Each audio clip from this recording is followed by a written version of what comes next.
portable. Une émission proposée par Hype FM.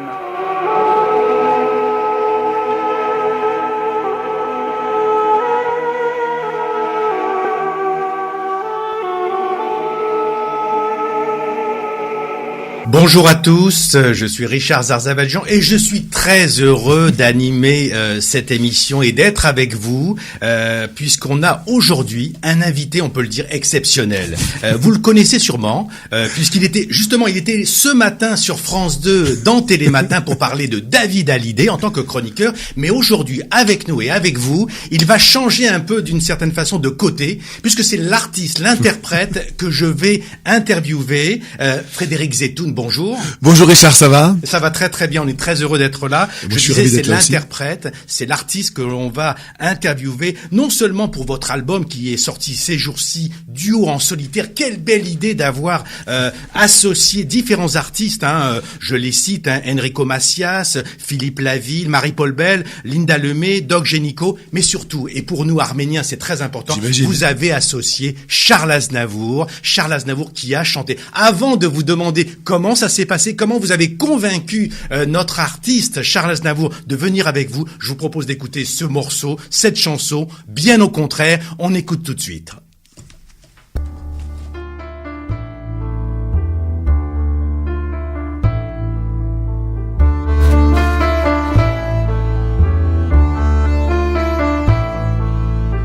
En boucle j'écoutais des chansons lacrymales, me brûler les yeux comme pour mieux me faire mal. En revisitant Brel, dans ses vieux j'ai compris la pendule et l'enfer de celui qui survit. J'ai cherché la sagesse au cœur d'anciens écrits, affirmant que la mort n'est qu'un jour de la vie. J'ai relu mes classiques, les Grecs et les Latins. Hélas, nulle maxime n'apaise le chagrin. Et plus jamais, en plus jamais, seule l'absence ne meurt jamais.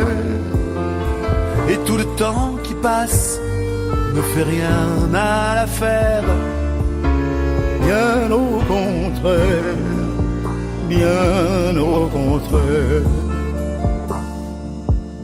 C'est le manque qui se cache à chaque coin de mots,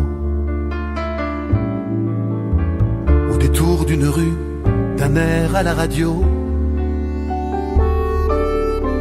Cette impression étrange de partout te sentir comme un membre fantôme qui ferait encore souffrir. C'est 1000 fois par jour des piqûres de rappel. C'est fou comme un portable peut s'avérer cruel. Un numéro par cœur qu'on fait les yeux fermés, et le temps d'un éclair pour mieux réaliser. Et plus jamais,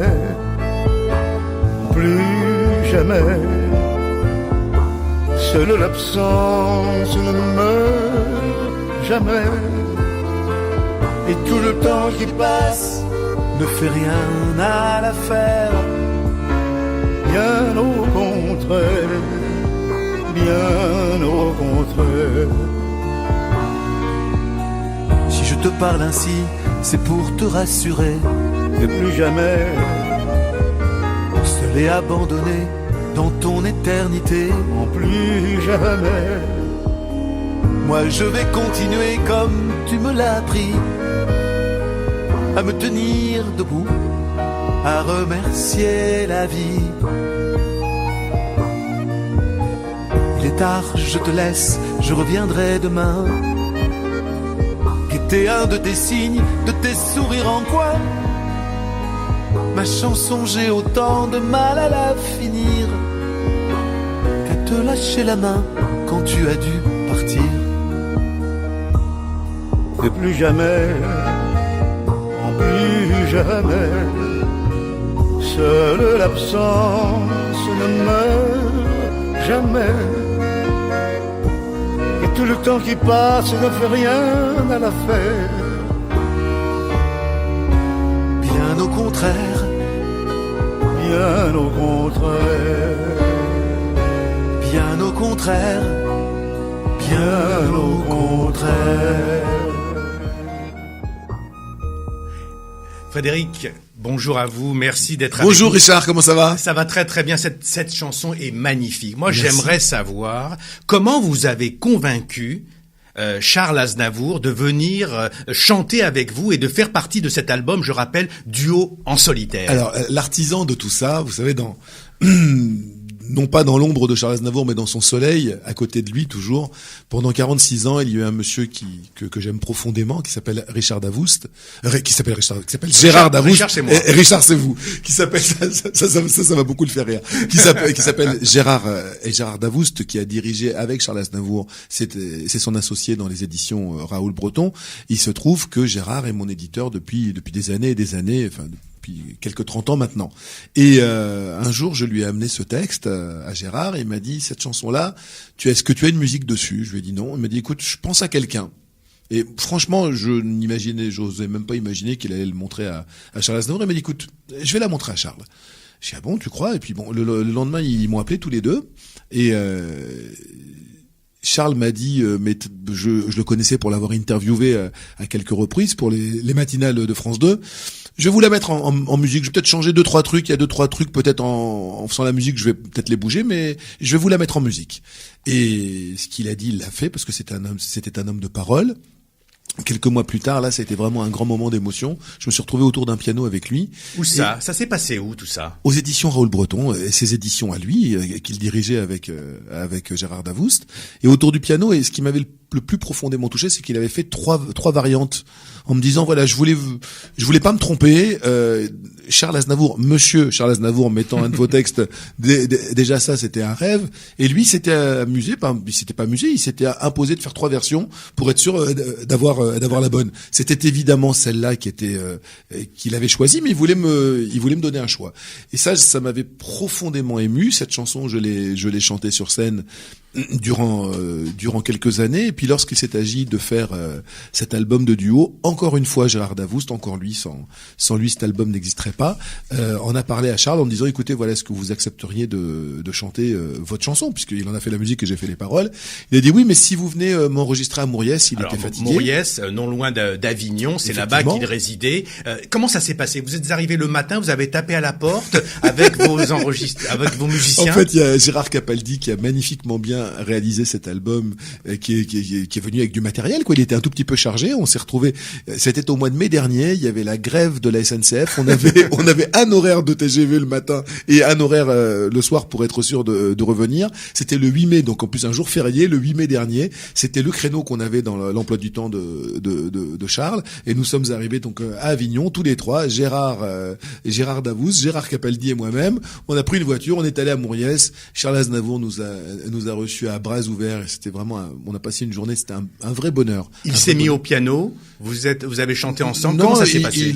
On a mis le micro, on lui a demandé si vous voulez chanter assis ou debout, il nous a regardé en disant mais vous plaisantez, je chante debout, et une prise que vous avez entendue là, ça a été une prise pour chaque refrain. Il m'avait dit moi je vous laisse les couplets et je chante les refrains, ce qu'il a fait. Et ça fait cette chanson magnifique, bien au contraire. Mais moi je veux aller au-delà de cet album et au-delà de cette musique, c'est que j'ai le sentiment que vous aviez une relation très complice avec lui, comme une relation paternelle avec Charles Aznavour. Alors, je n'irai pas jusque là parce que déjà je déteste me faire mousser sur. Enfin en plus bon voilà il est moi tout ce que je sais c'est ce que j'ai vécu avec lui, les rares moments que j'ai pu vivre avec lui. Encore une fois, et grâce à Gérard Davoust, puisque c'était vraiment Gérard qui nous avait présenté, qui était les quelques moments à table que j'ai pu passer avec lui, franchement, c'est quelqu'un qui m'a bouleversé. Mais vraiment qui me bouleversait déjà, en tant que petit garçon, auditeur, quand j'entendais ses chansons. On peut pas aimer la chanson française, on peut pas avoir envie d'écrire sans avoir comme phare, un monsieur comme ça. Quand on écoute ses textes, on est forcément porté, c'est forcément quelqu'un qui était un exemple et une leçon pour moi. Mais au-delà de ça, quand je l'ai rencontré, ça vraiment, c'est des petits moments des petites bulles de champagne qui sont rentrées dans le cœur et qui n'en ressortiront pas. Il m'a dit faut y aller. Si vous avez envie d'y aller, faut y aller. Enfin, des encouragements. C'était pas quelqu'un qui parlait beaucoup. Quand il vous rencontrait, c'était quelqu'un qui vous parlait de vous. Moi, j'avais qu'une envie, c'est de l'entendre, c'est de l'écouter parler, parce que vraiment, c'était une mémoire vivante et une façon de raconter les anecdotes à mourir de rire. Non, il s'intéressait à vous. C'était vraiment quelqu'un de curieux des autres. Justement, on va vous faire écouter à vous et à nos amis auditeurs qui nous écoutent ce matin. On va vous faire écouter un extrait. C'est très court, mais on comprend là la complicité que vous aviez avec Charles Aznavour. Il s'agit d'une des dernières interviews de Charles à la télévision belge, la RTBF, où on lui demande, le journaliste lui pose la question, est-ce que vous faites appel à de nouveaux compositeurs? Et regardez ce qu'il dit. À de nouveaux auteurs. Et de nouveaux auteurs. Et regardez et surtout écoutez ce que répond Charles Aznavour. Vous avez travaillé avec d'autres auteurs, avec Jacques Plante, avec Françoise Dorin? Oui, il m'a porté des textes. Ils étaient bons. 10 mai, Françoise Dorin, Jacques Plante et une chanson avec Gall. Voilà. Robert Gall, qui a signé La Mama. Une fois de temps en temps, quand on m'amène un bon texte, je fais là en ce moment, j'ai fait les choses pour... comment il s'appelle? On l'a vu ce matin. Dis-moi Olive en turc. Zeytoun. Hein? Zeytoun. Frédéric Zeytoun. Ah, Frédéric oui, Zeytoun. des chansons, des musiques pour Zeytoun. Qui est chroniqueur dans Télématin sur France 2 notamment. On a fait des jolies chansons pour lui, pour son spectacle. Voilà. Donc, désormais, on peut vous appeler Zeytoun Olive. C'est ça. Sachez qu'en arménien, ça se dit Tsetabedour. Vous aurez appris quelque chose, Frédéric. Mais ce passage est formidable. Parce que là, on voit quand même qu'il vous cite. Et vous avez raison, il s'intéresse aux autres. Il s'intéressait à vous. Toujours. À moi, je ne sais pas, mais aux autres, toujours. C'est vraiment quelque chose. Vous savez, l'apanage des grands, c'est cette élégance, c'est cette façon justement de ne pas toujours se mettre en avant, cette façon de ne pas toujours se faire mousser aux yeux des autres. Franchement, moi je crois que dans tout ce que dans toutes les rencontres que j'ai pu faire dans ma très modeste carrière, il tient une place bien évidemment à part et pas forcément que pour les chansons qu'on a fait ensemble, on en a fait 2 ensemble, mais vraiment pour ce genre d'attitude, pour ce genre de petits mots. Ça me bouleverse vraiment. Vous m'avez raconté, et j'aimerais que vous racontiez à nos auditeurs, que vous étiez au Festival des Vieilles Charrues, non loin de Carhaix en Bretagne. Oui. Charles Aznavour était venu, et vous étiez venu l'interviewer pour Télématin. Qu'est-ce qu'il vous a dit lorsque vous vous êtes isolé et que vous avez dit moteur, on débarre l'interview, Charles? Il m'a dit moi je vous dis tout, vous savez, moi je dis tout au public. En fait, il avait un appareil pour mieux entendre, il avait ses ears, ses retours d'orchestre comme tout chanteur, et il était vraiment il était fou de joie ce jour-là de voir que il y avait 40 000 personnes sous la pluie qui ont chanté avec lui durant toute la soirée. Il ne pouvait pas quitter la scène. À ce moment-là, il avait déjà plus de 80 printemps. Il était absolument incroyable. Et ce qu'il m'a dit à un moment, il m'a dit, mais vous n'êtes pas journaliste, vous? Alors, je dis, bon, pourquoi je pensais qu'il me faisait un reproche. Il me dit, non, je suis sûr que, mais vous n'écrivez pas des chansons? Je lui ai dit, si, mais, Gérard Davoust vous en parlera. Et, franchement, il aimait s'intéresser. Encore une fois, je me répète, mais il aimait s'intéresser aux autres. Il avait tellement touché les étoiles, il avait tellement plus rien à prouver que c'était vraiment les autres qui l'intéressaient. Toujours.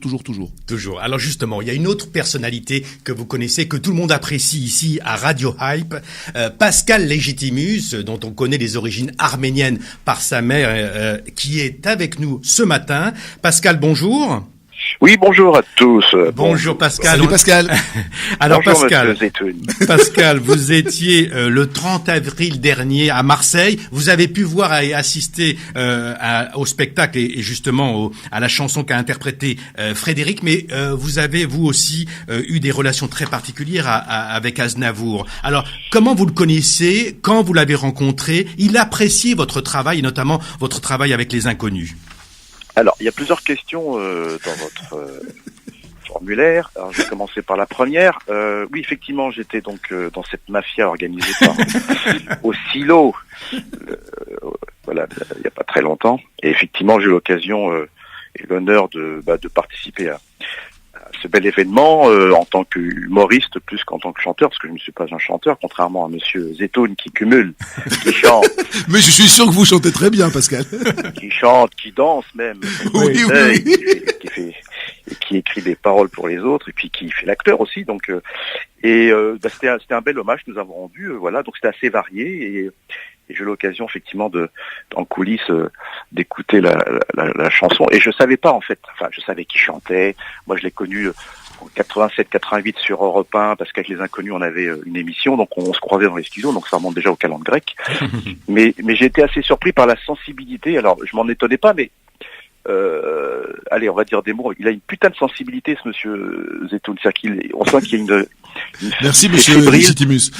Non, mais c'est vrai que c'est fébrile, c'est très sensible.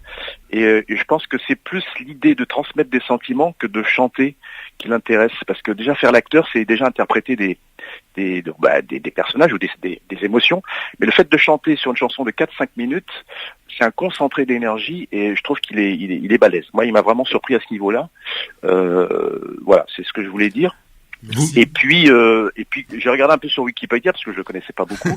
Il y a le lendemain de notre rencontre à cet hôtel à Marseille. J'ai dit mais c'est pas possible, il a fait 1 milliard de choses. Alors je vois Enrico Macias, je vois plein, effectivement Aznavour il l'a rencontré, enfin voilà, il est dans le giron de tous ces gens-là. En fait c'est un homme de l'ombre qui m'attend dans la lumière. Absolument. Donc, voilà. Absolument. Vous-même, lors de cet hommage à Charles Aznavour, vous avez interprété, si j'ose dire, un sketch issu de votre spectacle. C'était quoi ce sketch ? Alors tout à fait. Effectivement, dans le précédent spectacle qui s'appelle Alone Man Show, qui signifie que j'étais tout seul, contrairement aux Inconnus, on était 3. Je racontais, alors je ne pouvais pas faire rire tout de suite avec un spectacle drôle, efficace, avec du stand-up ou des personnages. Il fallait que je raconte un peu d'où je venais et où j'allais. Donc j'ai créé ce spectacle où je parle de mes origines, métissées, arméniennes et antillaises. Et comme je l'ai dit, je suis d'origine caucase, cocotier. Voilà, ça maintenant c'est la formule adéquate. Mais parce que ça tombait tout à fait. Voilà, c'était ça tombait à point nommé. C'était parfait. C'était en situation. Voilà. Et il y a des gens qui ne le savaient pas. C'est pour ça que je le dis de temps en temps. Bien je sûr. Le rappelle. Donc dans la salle, il y avait évidemment, on m'avait dit 35% d'Arméniens, et puis le reste, voilà. Donc c'était un sketch, et en plus je suis passé avant Marco Paolo, qui lui est un Marseillais, natif natal, donc du coup c'était plus intéressant pour moi de passer avant lui, parce qu'il a fait beaucoup rire, parce qu'évidemment il y avait une connivence. Mais j'étais assez content, mais j'entendais pas beaucoup les rires, et c'est ma femme qui m'a dit, mais attends, mais les gens ils ont ri. Je dis, avant, c'est sûr. J'avais un doute. Je confirme. J'avais un doute, mais voilà, c'était une parenthèse. Pascal, quand vous dites 35% d'Arméniens ce soir-là, c'est sans la TVA.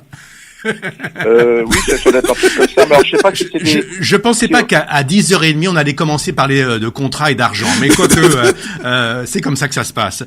Pascal, vous avez lors de ce passage à Marseille accordé une interview à La Provence et vous dites oui. Comme Charles Aznavour, j'ai dû batailler courageusement. Ça veut dire quoi ? Votre ascension a pas été facile aussi ? C'est-à-dire que connaissant un peu parce que j'ai lu 2-3 bouquins sur lui et puis en ayant parlé souvent épisodiquement sur une trentaine d'années avec Charles Aznavour, j'ai compris qu'il était passé par des affres assez complexes. Donc je me compare pas du tout à lui parce que ça n'a rien à voir, mais c'est vrai que quand on est différent, c'est vrai que c'est plus complexe, c'est plus difficile d'arriver là où vous voulez aller.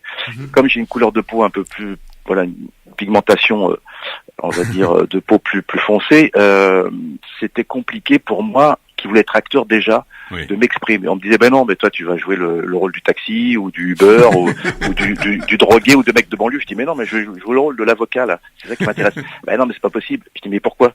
Où est le problème? Ouais, mais non, des avocats comme ça n'existe pas. Puis en plus, j'ai pas d'accent. Moi, je suis né à Paris. Je peux prendre l'accent africain antillais, mais j'ai pas d'accent. Donc, j'ai la couleur entre deux chaises. Donc, oui. Effectivement, oui. Comme Charles Aznavour, j'ai dû travailler un peu plus que les autres pour arriver là où je suis aujourd'hui. En haut de l'affiche. Alors, mais l'avantage que vous avez, c'est que vous pouvez danser le zouk et le kochari de la même façon aussi bien. Oui, c'est ça l'avantage d'être métissé, c'est qu'on a des avantages, évidemment. Juste une parenthèse, Pascal. Vous avez, dans l'interview que vous aviez accordée, dit que Michel Fugain vous avait demandé de mettre en scène un de ses spectacles musicaux, d'écrire une histoire, et vous aviez pensé confier un des rôles à Charles Aznavour. C'est-à-dire que Charles Aznavour avait écrit une chanson pour l'album qui s'appelait Bravo et Merci Oui, tout à fait. de Michel Fugain.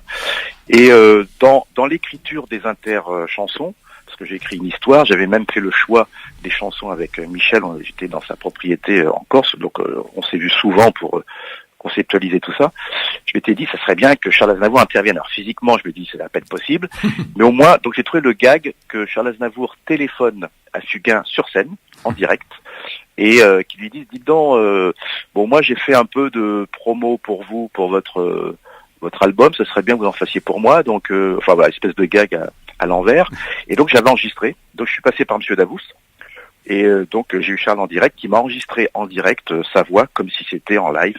Donc tous les soirs, on avait la voix de Charles Aznavour comme si c'était en direct. Excellent. Pascal, avant de se quitter, rappelez-nous un peu ce que vous faites actuellement. Quelle est votre actualité? Bah là, j'ai passé l'aspirateur ce matin. Je me suis brossé les dents. Là, j'ai ma fille qui va qu'est-ce qu'elle va faire? Ben oui, elle va à la danse à 12h30. Non, pour l'instant, j'ai pas d'actualité. Enfin, j'ai joué au théâtre pendant 1 an et demi dans une pièce qui s'appelait Non à l'argent. Maintenant, ça va être Oui à l'argent, parce qu'à un moment donné, que vibratoirement, c'est pas très bon. Et je crois que vous écrivez, Pascal, en ce moment. Oui, j'ai écrit un film sur le personnage de Marie-Thérèse, ce fameux sketch des Inconnus, et j'ai récupéré ce personnage-là pour le mettre dans une histoire, voilà, au sein d'un hôpital, une comédie amère, mais une comédie un peu dure sur tout ce que vivent un peu les infirmières, hélas, dans les hôpitaux, mais évidemment avec humour. Et puis j'écris une pièce de théâtre. Voilà, je suis plutôt dans l'écriture. Je ponds. En ce moment, je ponds. Voilà. Bon, mais écoutez, en tout cas, on vous remercie d'avoir été avec nous ce matin, à la fois pour rendre hommage à Charles Aznavour et aussi pour saluer Frédéric Zetoun. Et on vous dit à très bientôt. Pascal. Bah, c'est un monsieur qui a beaucoup de talent et il faut le faire savoir. Voilà, absolument. Merci Pascal, à très vite. À bientôt. À très vite. À bientôt Pascal. On continue Frédéric Zetoun avec un autre morceau de votre album que j'ai adoré là aussi. Ce duo vous l'avez fait avec Linda Lemay. Oui. Ça s'appelle La vie continue. On en parle juste après.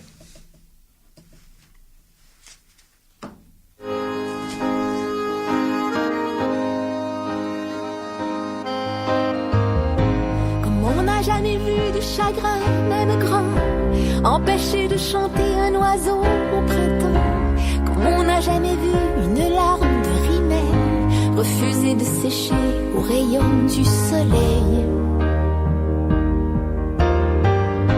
Comme on n'a jamais pu arrêter le manège des flocons désuets d'une boule de neige, comme on n'a jamais pu retenir un été pour que jamais l'automne ne vienne tout faner. Faut croire que la vie continue. Il y a des gens plein la rue, chacun a fait comme il a pu. Tu vois bien, la vie continue. Comme on en a tant vu de ces prophètes immondes qui un jour ont rêvé d'anéantir le monde, mais que sont revenus renaissant de l'enfer, des âmes qu'ils voulaient ramener en poussière. Puisqu'on n'a jamais pu arrêter l'idéal d'un savant allumé, d'un découvreur d'étoiles, puisqu'on n'a jamais pu retenir un instant le regard, le sourire de ceux qu'on aimait tant. Faut croire que la vie continue. Il y a des gens plein la rue, chacun a fait comme il a pu. Tu vois bien, la vie continue. Il y a des rires plein la rue et des enfants qui n'en sont plus.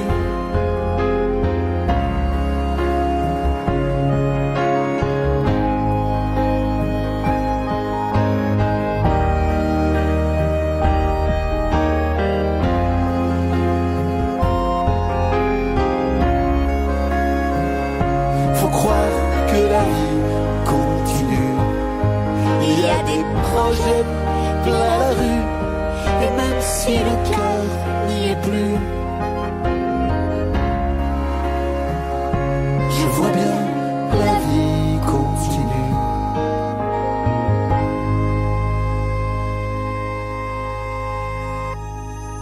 Alors Linda Lemay aussi, c'est une super chanson que vous avez choisi d'interpréter avec elle. Comment ça s'est passé? Même question, est-ce que vous êtes allé au Canada? Non, alors là c'est le seul duo qu'on a fait grâce aux moyens technologiques sans se rencontrer. Je rêvais de proposer cette chanson à Linda Lemay quand j'en ai eu fini et le texte et la musique pour le coup. Je l'ai montré donc à mon éditeur Gérard Davoust, dont on va entendre beaucoup le nom ce matin et pour notre plus grand plaisir. Et je lui avais dit, moi j'aimerais bien, est-ce que tu penses que Linda, puisque c'est lui qui produit aussi Linda Lemay, qui a été à l'initiative de sa carrière en France, est-ce que tu penses que Linda Lemay accepterait? Il me dit, tu sais, les duos, elle n'aime pas ça. Bon. Très bien. Et puis Gérard venait nous voir tous les soirs en studio et on venait de terminer avec Gérard Capaldi. Il venait de peaufiner l'arrangement de cette chanson et donc il a écouté avec une voix témoin et il m'a dit elle est vraiment bien cette chanson. Il partait le lendemain à Montréal. Il dit, écoute, on sait jamais, mets-la moi sur un disque. Et donc il est parti avec un petit CD. Il a fait écouter la chanson Linda. Une semaine après, il nous rappelait, nous étions encore en studio, toujours avec Gérard Capaldi et à l'autre bout du fil, il y avait Linda Lemay et Gérard Davoust. Ils étaient en voiture et elle m'a dit écoute j'ai entendu la chanson, je vais tenter de te faire une voix dessus. Elle l'a fait avec une gentillesse, avec une application. La chanson était un petit peu haute pour elle, je lui avais proposé de bosser, de baisser la tonalité. Elle m'a dit non toi ça te va comme ça, je vais m'appliquer.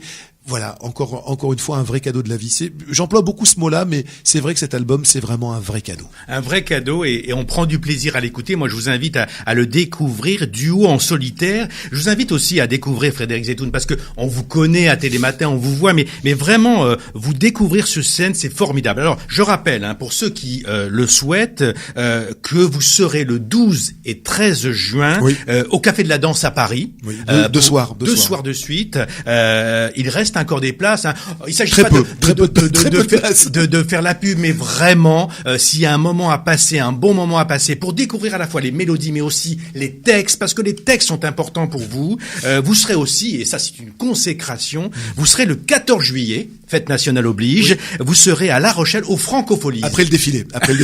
Juste après le défilé. Je sais pas si c'est une consécration, mais en tout cas c'est un immense plaisir. Pour le Café de la Danse, petite précision, le 12 on est quasiment complet. Oui. Le 13, je crois qu'il reste encore quelques places. Le 12, d'après ce qu'on m'a dit hier, on est quasiment complet. Et ça, je suis vraiment ravi parce que 2 soirs, c'est beaucoup. Enfin, moi, quand on m'a dit on va prendre 2 soirs, je me suis dit, mais ils sont fous, quoi. Mes producteurs sont fous. Puis, bon, écoutez, il semblerait que les gens viennent et ça me fout un trac. Vous n'imaginez pas. Et vous serez là, vous. Mais je viendrai parce que moi, je prends toujours un plaisir. Puis, vous avez une famille nombreuse, je crois. Tous les gens de la station, bien évidemment, les auditeurs, tout le monde sera là, ne vous inquiétez pas. Et vous êtes toujours là, Richard. Ça c'est vrai et ça me touche beaucoup. Alors moi je suis allé, je serai au Café de la Danse, mais je suis allé aussi au Théâtre de l'Alhambra à Paris, vous applaudir. J'étais aussi à Marseille vous voir. On a eu vraiment là aussi beaucoup de fans, de gens qui vous ont vu, vous ont applaudi. Alors on a demandé à 2 personnes qui étaient là à l'Alhambra un soir pour vous applaudir. Des fans anonymes, des vrais, pour vous poser la question parce que c'est pas facile de vous poser la question quand vous êtes en train de chanter. Donc on a souhaité qu'ils vous posent la question. On commence tout de suite par Sylvie. Oui, bonjour Monsieur Zetoun. Allô, bonjour Monsieur Zetoun. Et bonjour Sylvie. Bonjour. Alors moi aussi j'ai eu l'occasion de vous voir. Et Monsieur Zetoun, c'est beaucoup. Et appelez-moi Fred, je vous assure. Et faisons ça simplement. Et Monsieur Zetoun. Bonjour Fred. Bonjour Sylvie, ça va? Oui, ça va bien, merci. J'ai eu l'occasion moi aussi de vous voir sur la scène de l'Alhambra cet automne. Et j'ai beaucoup apprécié la qualité de vos textes qui sont si imagés. Moi, mes chansons préférées sont Les Vacances chez Franco, on s'y retrouve tous. Et puis, bien au contraire, quelle belle interprétation avec Charles Aznavour. Bravo, merci beaucoup pour tous ces cadeaux. Merci. Je me demandais à partir de quand et à quel âge vous aviez commencé à écrire vos textes et vos chansons. Alors j'ai commencé, c'était pas des chansons, c'était des brouillons de chansons, des poèmes. Enfin, l'envie d'écrire, je crois que ça a dû me commencer à 10-11 ans. Je me rappelle d'un petit magnétophone que mes parents avaient et j'enregistrais sur une cassette, mais je peux même pas appeler ça des chansons. Si, c'était des tout petits bouts de choses. Et ma première audition à l'époque, la maison de disques Pathé Marconi, ça existait encore, faisait des auditions publiques tous les premiers mercredis du mois. Et mon prof de musique musique, Monsieur Sard, m'avait accompagné au piano. Là, je devais être en 4e ou en 3e. Donc vraiment, c'est à partir de la 6e, CM2, 6e que j'ai commencé à écrire. Donc ça veut dire autour de 11 ans? C'est ça, 10-11 ans, c'est ça. Mais c'était vraiment des brouillons, c'était est-ce qu'on peut écrire quand on est gamin et qu'on a envie de dire 2-3 trucs pour s'exprimer. C'était vraiment maladroit, ça avait tout le charme de ce qu'on peut faire à cet âge-là. Pour draguer les filles aussi? C'était surtout pour draguer les filles. C'était juste, honnêtement, et je peux vous le dire, on est entre amis, personne ne nous écoute. C'était juste pour un peu choper, quoi. C'était juste un peu. Mais ça a bien marché. Merci Sylvie. Merci beaucoup, à vous. Merci à vous. On continue avec une autre question. Il s'agit de Vanina qui aimerait aussi vous poser une question. Alors moi, bonjour Fred, puisque on peut s'appeler Fred et Vanina. Salut Vanina, mais Vanina comme dans la chanson de Dave. On a dû souvent vous la faire celle-là. On n'a jamais dû vous la faire celle-ci. Tiens. Alors vous étiez Vanina à l'Alhambra pour applaudir Fred Zeytoun. Alors non seulement je suis venue, mais je suis revenue parce que quand on aime, on compte pas. Et on vous a fait découvert, un prix. Est-ce qu'on vous a fait un prix au bout de la 3e fois normalement et le 4e dimanche devait être gratos. Je confirme. Je fais partie du fan club. D'accord. Mais moi j'ai découvert Fred à l'Alhambra sur scène parce que je connaissais bien évidemment comme tout le monde le chroniqueur, le monsieur de la télé comme il dit, et j'ai adoré. C'est plein de sensibilité. Il y a des chansons comme évidemment le duo Bien au contraire avec Charles qui me fait pleurer à chaque écoute. Mais au-delà des 12 titres que Fred a enregistrés avec tant d'amis, je voulais savoir quel serait le prochain artiste avec qui il aimerait enregistrer un titre. Il y en a plein, Vanina. Il y en a pas un en particulier. Moi, ce que je fais en ce moment, le seul truc qui me déstresse en ce moment dans cette période de promotion, c'est juste d'écrire de nouvelles chansons. Alors, je sais pas avec qui je les enregistrerai, si je les enregistrerai un jour. Là, on vient de faire une chanson avec un monsieur qui était très proche de Charles Aznavour, qui est Éric Berchot. Éric Berchot, qui est ce pianiste concertiste qu'on ne présente plus. Et on s'amuse à faire des chansons ensemble en ce moment. Et ça ça fait partie des choses auxquelles je pense peut-être faire un truc au piano avec Eric. On s'amuse beaucoup. Mais moi, en ce moment, la seule chose qui arrive à me déstresser dans cette période, justement, une promotion, un disque qui sort, c'est toujours plein d'attentes, c'est toujours, on attend les réactions du public. La seule chose qui arrive encore une fois, à me détendre, à me faire oublier tout ça, c'est d'écrire. Alors Vanina, sachez que vous pouvez aussi aller au Café de la Danse puisqu'il sera le 12 et 13 juin si vous souhaitez. J'y serai. Ah, vous y serez. Vous êtes vraiment plus qu'une fan, vous êtes plus alors. Et Vanina, venez me voir à la fin qu'on fasse connaissance quand même. Non mais tout ça avec un grand plaisir. Tout ça ne nous regarde pas. Non, mais en tout honneur, bien évidemment. Enfin.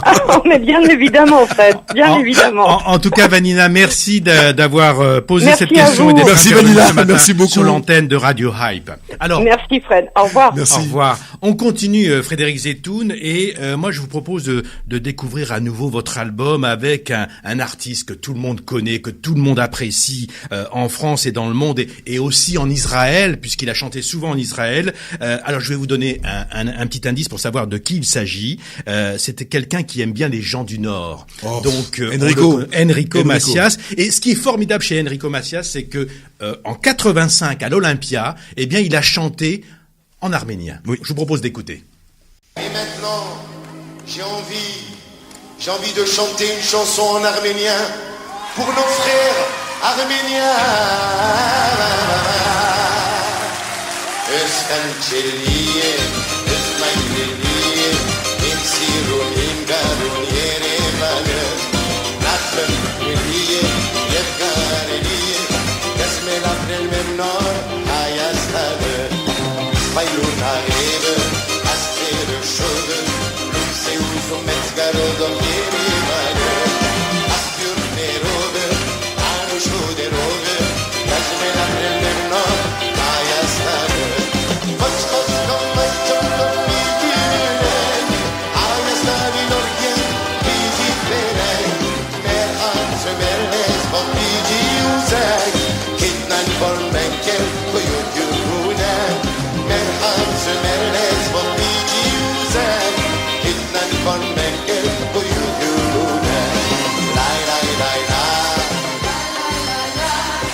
C'est cadeau pour nos auditeurs. Chanter en arménien, c'est magnifique. C'est magnifique, ça. Il a rendu Enrico hommage sur la scène de l'Olympia, où il sera d'ailleurs au mois de juin, mais au mois de janvier, il y était déjà, au mois de février dernier, et il a repris les deux guitares de Charles Aznavour. Et vraiment, moi, Enrico, il a une place tout à fait particulière dans mon cœur. C'est quelqu'un que j'écoute depuis que je suis bébé, quoi. Enfin, mes parents sont arrivés en 61 de Tunisie, et ce qu'il chantait, c'était un petit peu notre vie, et quel bonheur de le rencontrer quelques années plus tard et d'écrire pour lui, d'avoir le bonheur d'écrire quelques chansons pour lui, et puis là de chanter en duo avec lui. C'est vraiment quelqu'un que j'aime beaucoup. J'ai fait sa première partie à l'Olympia en 2016. Je suis parti en Israël en tournée avec lui. Il m'a fait cet honneur de me prendre dans ses bagages. Et surtout, on a beaucoup ri ensemble. Vous alliez dire de le prendre dans ses bras. Non, c'est Paris qui l'a pris dans ses bras. Mais surtout avec Enrico, on rigole beaucoup, beaucoup. Bien sûr. Alors justement, dans ce duo en solitaire, cet album que vous sortez ces jours-ci et que j'invite à faire découvrir à nos auditeurs, il y a différents artistes et il y a Enrico Macias. J'adore cette chanson parce que non seulement elle est journalistique, on parle de Franco, mais en plus elle est gaie. Il y a beaucoup de gens qui peuvent se reconnaître. Moi, je me rappelle quand j'étais petit, on partait de Paris pour aller à Marseille et on prenait la Nationale 7. Alors vous allez, on va voir cette chanson, on va écouter cette chanson puisque vous avez interprété avec Enrico Macias. Ça s'appelle Les vacances chez Franco.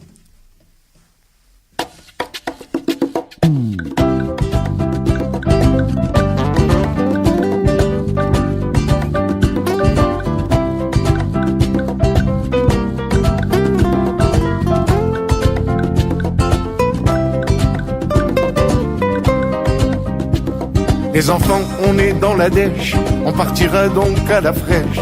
Si on roule bien sans s'arrêter, on pourra économiser. La tapotelle, la pause repas, la pause pipi, ça on peut pas. Dans la 404 familiale, Paris-l'Espagne sous les étoiles.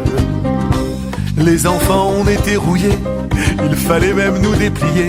Quand après 30 heures de voiture, commençait la villégiature.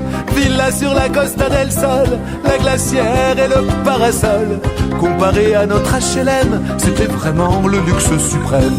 Les vacances chez Franco, l'éventail, les toreros, la dictature, les chemises noires, franchement, on voulait pas y croire, tellement le cours de la pesette faisait qu'on pouvait faire la fête.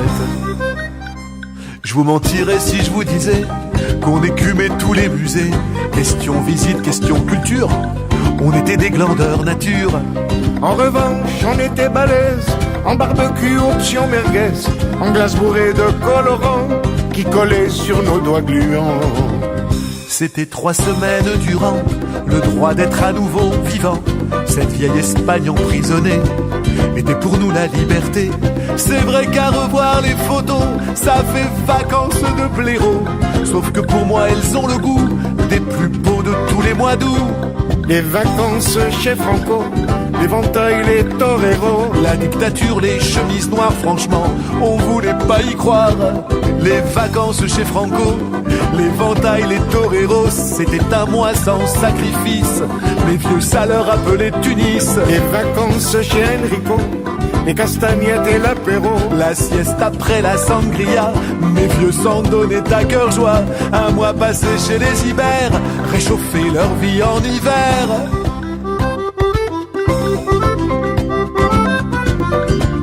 La la la la la la la la la la la la.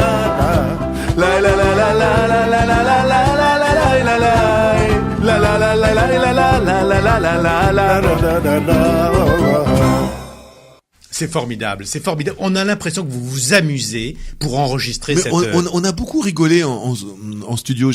On a enregistré ça chez mon frérot. C'est mon ami, c'est mon frérot Thierry Communal qui est coproducteur de cet album et qui nous a mis son studio à disposition. Et on n'était pas stressé. On n'avait pas la montre nous mettait le stress avec cette espèce de compte à rebours. On était en famille, vraiment. J'ai enregistré ça. Je redis les noms des protagonistes. Gérard Capaldi qui a vraiment arrangé la majorité des morceaux. Il y a Bruno Bongarçon aussi qui a réalisé un titre. Il y a Jean-Claude Grenassia, le fils d'Enrico, qui a joué de la basse sur tous les morceaux et qui en a réalisé un et composé aussi un. Et puis voilà, on était en famille. On savait qu'on avait des journées entières à pouvoir enregistrer. On a vraiment été dans des conditions de luxe rares en ce moment. Enfin, on le sait très bien. Les disques se vendent beaucoup moins. Les maisons de disques sont toujours un petit peu touchy lorsqu'il s'agit de prendre des heures et des heures de studio, et pour cause, puisque effectivement l'économie est vraiment défaillante au niveau du marché et de la musique. Et là, on a vraiment eu ce luxe d'être entre amis et de ne pas compter. Et je pense que c'est ce qu'on entend aussi dans cet album. On a l'impression que vous êtes deux enfants qui s'amusaient à raconter l'histoire justement de Franco. Ça, c'est du vécu, hein, ce que vous racontez dans cette chanson. Il y a beaucoup de chansons, c'est votre histoire que vous racontez, oui. Et beaucoup de gens se reconnaissent dans cette histoire. Bah, si c'était juste pour me raconter moi, et il y a des psys pour ça, quoi. Donc c'était pas la peine de faire un album. J'ai toujours essayé. Encore une fois, merci si j'y suis arrivé, tant mieux, et merci de vos compliments. Mais vraiment, j'ai toujours essayé de parler au plus grand nombre. Je pense que les douleurs les plus intimes, les émotions, les joies aussi. Il n'y a pas que de la douleur, hein, dans cet album. La chanson des vacances chez Franco, c'est une chanson gaie. C'est vrai qu'on partait chercher la liberté dans une Espagne qui était complètement corsetée. C'était le cours de la pesette faisait qu'effectivement les gens extrêmement modestes, comme nous l'étions, pouvions nous offrir quelques luxes, aller de temps en temps au restaurant, louer une villa. À l'époque, c'était pas, mes parents n'avaient pas les moyens de ça. En France, ils n'auraient jamais eu les moyens de payer ça. Donc à l'époque, il n'y avait pas Airbnb. Il n'y avait pas Airbnb, il y avait des locations qui étaient prises d'assaut quasiment d'une année sur l'autre. Et c'est vrai que ces vacances-là, moi, cette espèce de paradoxe, aller nous enivrer de liberté dans un pays où il n'en avait aucune. C'est vrai que l'Espagne de Franco, là, aujourd'hui, on a du mal à imaginer, mais souvenez-vous, je vais pas rendre l'émission un petit peu grave, mais c'est vrai que les condamnés de Burgos, les étudiants qu'on a garrottés, dont on a brisé les cervicales au début des années 70, ça a vraiment existé. On allait faire la fête dans cette Espagne-là. Donc voilà, c'était en partant de ce paradoxe que j'ai eu envie d'écrire cette chanson. Alors on va continuer dans un instant avec un autre artiste que vous appréciez, avec qui vous avez écrit beaucoup de textes. Mais avant, j'aimerais vous poser la question. On en a souvent parlé. Qu'est-ce que ça vous fait d'être ici, dans une radio arménienne? Vous êtes entendu pour la plupart par des Arméniens. Oui. Qu'est-ce que ça vous inspire? Je suis très heureux. Moi, je pense que le peuple arménien et le peuple juif ont ça en commun de savoir s'amuser au-delà des larmes. Je pense que ces deux peuples ont été... Dire qu'ils ont été marqués, c'est un pléonasme. On connaît le prix du bonheur, voilà. On connaît le prix du bonheur. On a connu les larmes, on a connu les pogroms, et aujourd'hui on est toujours là. Vous comme nous, vous Arméniens comme nous et comme nous Juifs. Et on est là pourquoi? Parce qu'on a cet instinct de survie, parce qu'on a cette force de vie qui est en nous, qui est dans notre ADN. Et on sait faire la fête. On sait d'autant plus faire la fête qu'on a su pleurer aussi. Et ça, c'est quelque chose qui me touche beaucoup. Et j'ai eu l'occasion de présenter il y a pas très longtemps, à l'initiative de mon ami Gilles Taïeb, une soirée qui s'appelait Toi mon frère, où justement à laquelle j'ai assisté.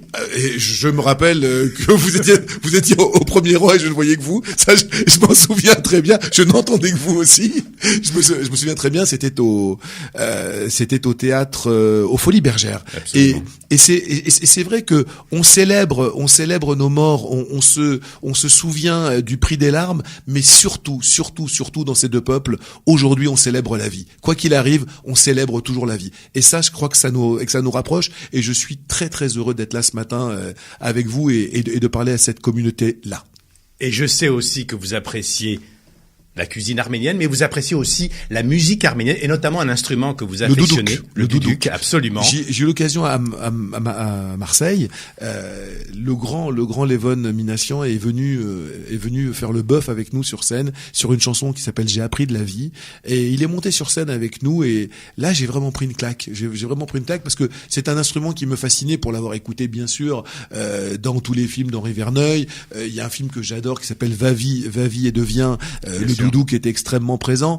C'est un instrument qui parle à l'âme, quoi. C'est vraiment Leonard Cohen, Peter Gabriel les ont utilisés dans leurs albums. Mais ce sont des gens de goût et c'est vrai que ça parle à l'essentiel. Et cet instrument réveille en vous des émotions et des frissons les plus enfouis. Et c'est vrai que de jouer sur scène avec Levon Minassian, ça a été aussi encore quelqu'un d'extrêmement généreux que je ne connaissais pas, que nous avons appelé avec Bruno Caviglia qui m'accompagnait à la guitare ce soir-là. On l'a appelé, on lui a dit Levon, est-ce que tu viendrais? Il est venu à la répétition avec une immense gentillesse. C'est quand même un monsieur qui joue du doudouk dans le monde entier, quoi. C'est pas n'importe qui. Bien sûr. Alors on continue, Frédéric, parce qu'on va maintenant écouter quelqu'un que vous appréciez et qui vous apprécie. Avant de l'entendre, il est avec nous en direct au téléphone. Avant de l'entendre, j'aimerais vous faire écouter, chers auditeurs, Juste un peu d'amour, le dernier morceau de Frédéric François.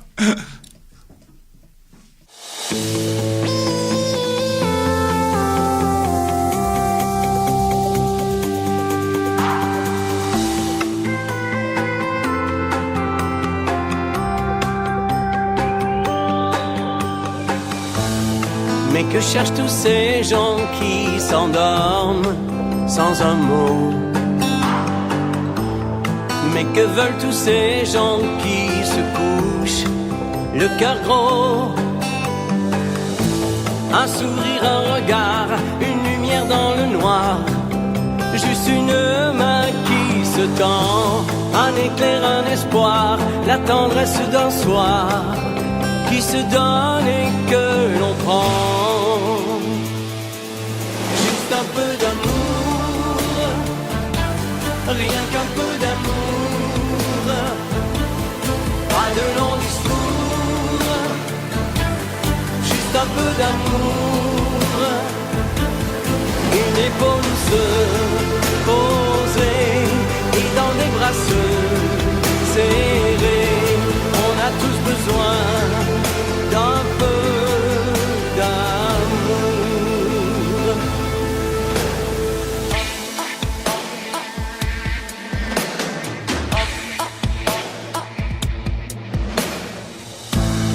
À quoi rêvent tous ces gens qui se perdent dans la nuit? Mais que cherchent tous ces gens qui sont seuls, démunis? La douceur d'une voix, tous ces mots que l'on croit, ne serait-ce qu'un instant, des yeux comme un miroir, et l'envie de s'y voir, plus belle ou plus beau qu'avant. Juste un peu d'amour, rien qu'un peu d'amour, pas de long discours, juste un peu d'amour, une épaule se poser et dans des bras se serrer. On a tous besoin d'un peu d'amour, juste un peu d'amour, rien qu'un peu d'amour, pas de long discours, juste un peu d'amour, une épaule se poser et dans les bras se serrer. On a tous besoin d'un peu d'amour.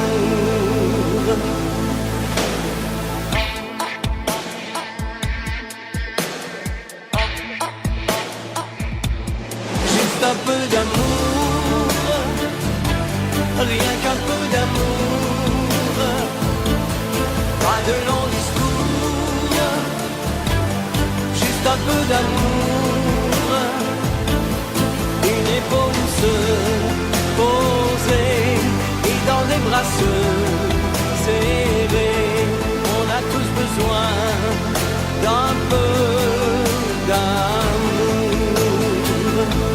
juste un peu d'amour, rien qu'un peu d'amour, pas de long discours. Très bien, merci pour cette formidable chanson. On a en ligne, comme je le disais, Frédéric François. Frédéric, il est là, bonjour. Fredo ? Oui, bonjour Richard, bonjour. Bon, Frédéric, salut vous Fredo. allez bien ? Frédéric, tout va très bien. On est tellement content de vous avoir. Vous savez que Frédéric, quand oui. je lui ai dit qu'on faisait cette émission, il m'a dit il faut qu'il y ait Frédéric avec nous parce que c'est un ami. C'est pas juste un peu d'amour, ça va au-delà de ça. Ah non, ça va au-delà de tout ça. Voilà, je suis très heureux de participer à cette émission. D'abord, je voudrais embrasser tous les auditeurs qui nous écoutent. Et alors, concernant Frédéric, bien sûr, c'est pas juste un peu d'amour. Ça fait déjà, 2 décennies qu'on travaille ensemble. 21 ans, Fredo. 21 ans, voilà, je disais 2 décennies. Et Richard, chaque chanson, mais chaque album a été un album d'or. C'est extraordinaire. Et notre collaboration, cette amitié, on travaille, mais avec une douceur magnifique. Je lui envoie des musiques, il m'écrit des textes extraordinaires que moi j'adore. Des fois, il m'envoie des paroles et j'écris des musiques. Et voilà. C'est formidable. Mais vous avez raison. Vous avez en face de vous un petit génie. Oui. Arrête. Mais on va en parler du génie, Frédéric. Mais récemment, tout le monde vous a vu sur le fauteuil rouge de Michel Drucker et on avait l'impression qu'il y avait une relation paternelle. Vous avez mis votre main sur l'épaule de Frédéric comme si c'était votre fils. Et que sur l'épaule. Ah oui, que sur l'épaule. Oui, il a raison. Oui, Fred, t'as raison de préciser. Rien que sur l'épaule. Non, voilà, cette amitié est formidable. Rendez compte le bonheur qu'on a pu donner pendant ces 21 ans, qu'on a donné pendant ces 21 ans au public, des chansons qui font partie de leur vie, des points de repère. Ils vivent avec nos chansons. Les histoires que Fred raconte, ce sont des histoires de la vie de tous les jours. Et les gens, ils se les approprient. C'est quelque chose de magique qui nous arrive depuis 21 ans, vraiment. Moi, je voudrais dire une petite chose ce matin. Oui. Et c'est pas du tout pour passer la brosse à reluire sur les chaussures de Fredo, il en a pas besoin, ses pompes sont extrêmement bien cirées. Ce sont des pompes italiennes. J'imagine, à bout pointu. Que l'on peut trouver en Belgique aussi. Oui, c'est ça, oui. Non, pour un parolier, avoir la chance de travailler avec un artiste comme Frédéric François, c'est rare. Pourquoi c'est rare? Il y a du respect, il y a de l'estime, et puis il y a surtout, il a l'art de vous mettre à l'aise. Moi, aujourd'hui, nous sommes amis, et tant mieux, et j'espère que ça durera, comme on dit chez nous, jusqu'à 120 ans. Mais bien avant ça, moi, quand je l'ai rencontré, la toute première fois, je le connaissais pas du tout. Il était à l'Olympia. Moi, je dînais dans un restaurant avec Frédéric François, avec Laurent Gérard, et avec Laurent Gérard, et toi, tu étais à une table à côté. Et puis quelques temps plus tard, tu es venu faire l'émission de Sophie Davant, l'émission C'est au programme, sur France 2, et je t'ai raconté la vérité, c'est-à-dire que moi, quand j'étais tout petit, voilà, quand j'avais entre 6 et 10 ans, j'ai dormi avec le poster de Frédéric François au-dessus de mon lit. Non, mais vraiment. J'étais fan de Fredo. Pourquoi? Parce que il incarnait pour moi la possibilité de s'en sortir quand les faits avaient été un petit peu facétieuses. Fredo venait d'un milieu modeste, il le racontait, et il disait à quel point, à la force du poignet, à la force du travail, il avait réussi à s'en sortir et à faire du bien autour de lui lorsqu'il était parvenu à lorsqu'il était devenu une vedette dans les années 70. Et moi, son histoire me touchait beaucoup et je me disais, peut-être qu'un jour aussi, je m'en sortirai. Et quand on me demandait quand j'étais petit, qu'est-ce que je voulais faire dans la vie, je répondais Frédéric François. Mais c'est vrai ça, les instituteurs. Non, mais c'est génial, parce que nous trois là, on est en train de parler, mais tous les trois, voilà, on vient d'un pays lointain, peu importe lequel, et voilà, nos parents ont voulu émigrer pour justement retrouver leur dignité et nous permettre à nous, les enfants, de s'en sortir dans la vie et de faire quelque chose d'extraordinaire. Et donc voilà, tout ça, il y a une beauté. C'est pour ça que moi, j'ai beaucoup de respect pour les gens. J'aime bien parler avec les gens. Je les écoute. Voilà. J'arrive pas à tricher parce que je sais d'où je viens. Mais ça se sent. Cette dernière chanson, je voulais vous le dire, à titre personnel, je la trouve remarquable. Ça change un peu de ce que vous avez fait et c'est moderne. Je trouve ça super. Et je voudrais quand même, Frédéric François, parler de votre relation parce que vous avez une relation professionnelle avec Charles Aznavour. Il a écrit pour vous 2 chansons importantes, en tout cas suffisamment pour que vous puissiez nous en dire quelque chose. De quoi s'agissait-il et quand ça s'est passé? Voilà, nous sommes dans les années 80. Moi, je n'avais pas encore fait l'Olympia jusque-là parce que j'avais pas un contrat chez Vogue qui me disait que je pouvais faire l'Olympia. Et je suis rentré chez Tréma. C'était une maison de disques où il y avait Rocheveau, l'équipe Tallard, et qui s'occupait de Sardou, Michel Sardou. Et dans cette maison. Bien sûr, j'ai fait l'Olympia et tout, et est rentré dans cette maison, Charles Aznavour. Donc, j'étais tout le temps en contact avec Charles Aznavour parce qu'on avait les mêmes attachés de presse. Et voilà, et Charles Aznavour, pour un de mes Olympias, m'avait écrit une chanson qui s'appelait « Quand mon père nous a quittés », qui était magnifique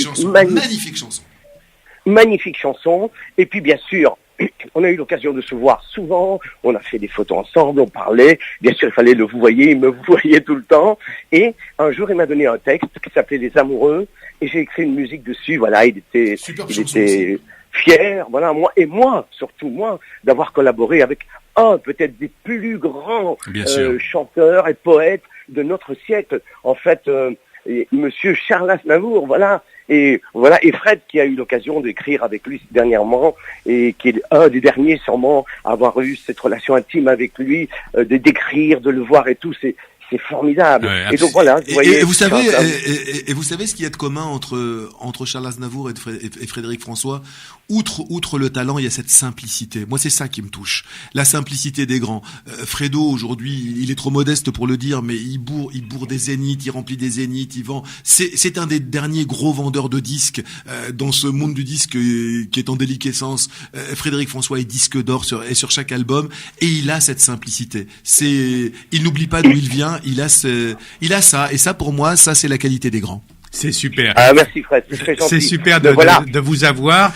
Frédéric François, je voulais juste vous dire et dire aussi aux auditeurs qui nous regardent que mardi prochain à Paris, il y a un grand hommage qui est rendu à Charles Aznavour dans deux endroits.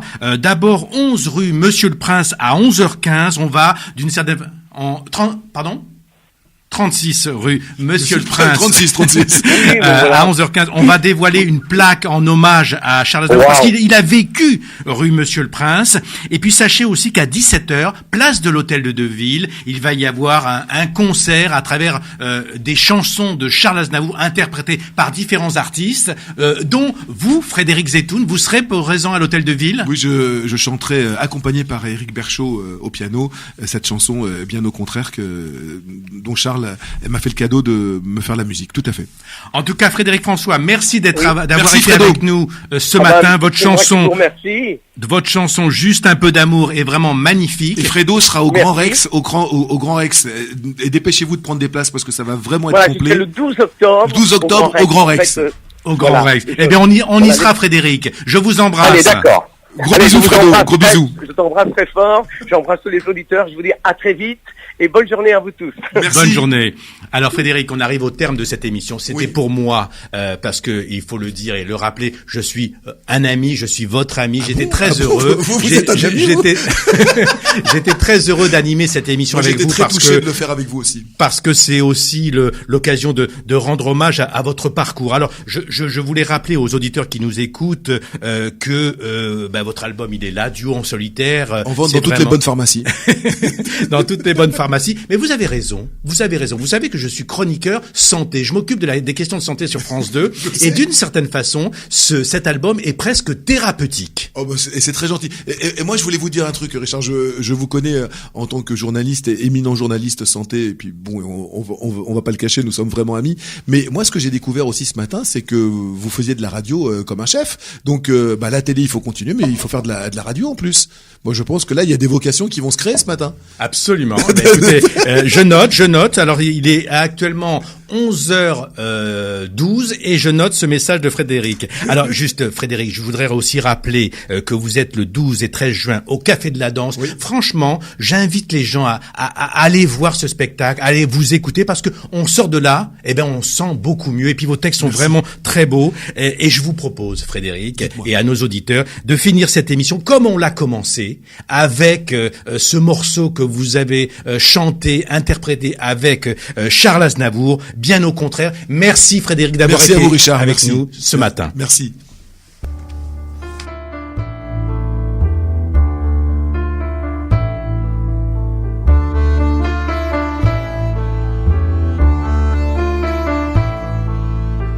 En boucle j'écoutais des chansons lacrymales, à me brûler les yeux comme pour mieux me faire mal. En revisitant Brel, dans ses vieux j'ai compris la pendule et l'enfer de celui qui survit. J'ai cherché la sagesse au cœur d'anciens écrits, affirmant que la mort n'est qu'un jour de la vie. J'ai relu mes classiques, les grecs et les latins. Hélas, nulle maxime n'apaise le chagrin.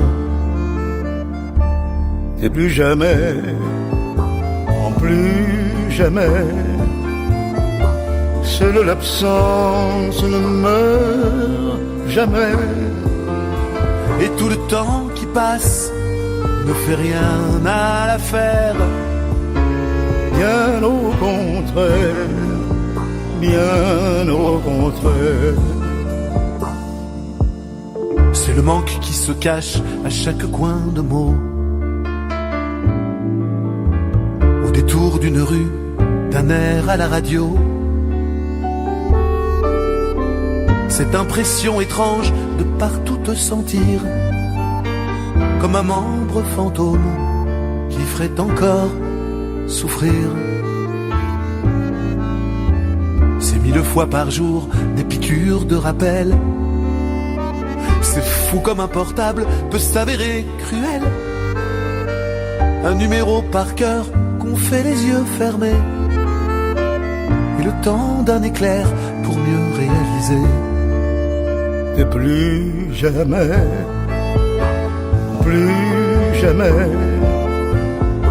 seule l'absence ne meurt jamais. Et tout le temps qui passe ne fait rien à l'affaire. Bien au contraire, bien au contraire. Si je te parle ainsi, c'est pour te rassurer.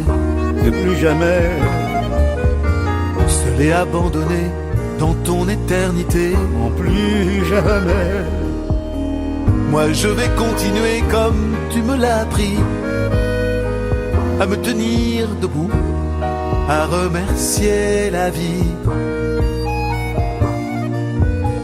Il est tard, je te laisse, je reviendrai demain. Guetter un de tes signes, de tes sourires en coin. Ma chanson, j'ai autant de mal à la finir qu'à te lâcher la main quand tu as dû partir. et plus jamais, en plus jamais, seule l'absence ne meurt jamais. Et tout le temps qui passe ne fait rien à l'affaire. Bien au contraire, bien au contraire, bien au contraire, bien au contraire.